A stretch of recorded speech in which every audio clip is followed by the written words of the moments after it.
हे आत्ताच्या आत्ता माझी विनंती आहे, पुणे जिथं काहीच नाही उणे अशा ऐतिहासिक शहरामधून ही मागणी करतोय की मायबाप सरकारने आणि मी फक्त देवेंद्रजींना विनंती करतो, अजितदादांनाही विनंती करतो. आता मी आणि भारतदादा आपण एकत्र काम केलेले, बजरंग बाप्पा तुम्ही बी अजितदादा बरोबर काम केलेले. अजितदादा फार प्रांजळ मताचा माणूस हो.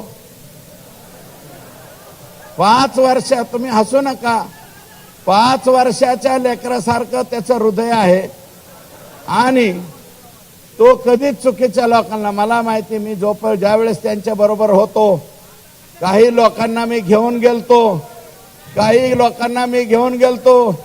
1-2 लोकांना घेऊन गेलतो, म्हणले यांच्या बाबतीत फोन करा. अजित दादा म्हणले हे चुकीचे वागणारे लोक आहेत, मी यांच्या बाबतीत फोन करणार नाही. 1 वेळा नाही, 2 वेळा नाही, 10 वेळा माझ्या बाबतीत असं घडलं. मी राष्ट्रवादीत 2005 पासून 2017 पर्यंत राष्ट्रवादीत होतो, 15 पर्यंत राष्ट्रवादीत होतो. म्हणजे जवळजवळ 10-11 वर्ष मी त्यांच्या बरोबर काम केलं. अजितदादा असा नव्हता रे. अजितदादा तुझ्या पाया पडतो, तुझं काय अडकलं रे ह्यांच्यापाशी, काय अडकलंय? हे जाऊ दे ना का बाहेर, हे जाऊ दे. अरे बाबा, ते सातपुडा सरकारी बंगल्यावर जर बैठका घेत असतील आणि ही बैठक जर चुकीची निघाली, मी चॅलेंज देतो, राजकारण सोडून देईल बर का. आता माझ्याकडे 300 गायीचा गोठा आहे, 1000 गायाचा गोठा करेन आणि 200-300 मसड सुद्धा आणीन, मुरा मेसाना बर का. मसड आणून मसड धूत बसील बर का. मी राजकारणात राहणार नाही. पण दादा, तुम्ही एकनाथराव शिंदे साहेब, तुम्ही आणि आमचे मुख्यमंत्री, ज्या माणसावरती विश्वास आहे, तुम्हाला विनंती आहे की ह्याचा छडा लावा. आणि ही जर गोष्ट खरी असली तर काही दिवस जोपर्यंत या केस हे होत नाही तोपर्यंत बाहेर काढा ना. आमचं म्हणणं आहे, सरकारच्या बाहेर ठेवा. राजीनामा तुम्हाला घ्यायचा नसलं तर बिन खात्याचा मंत्री करा.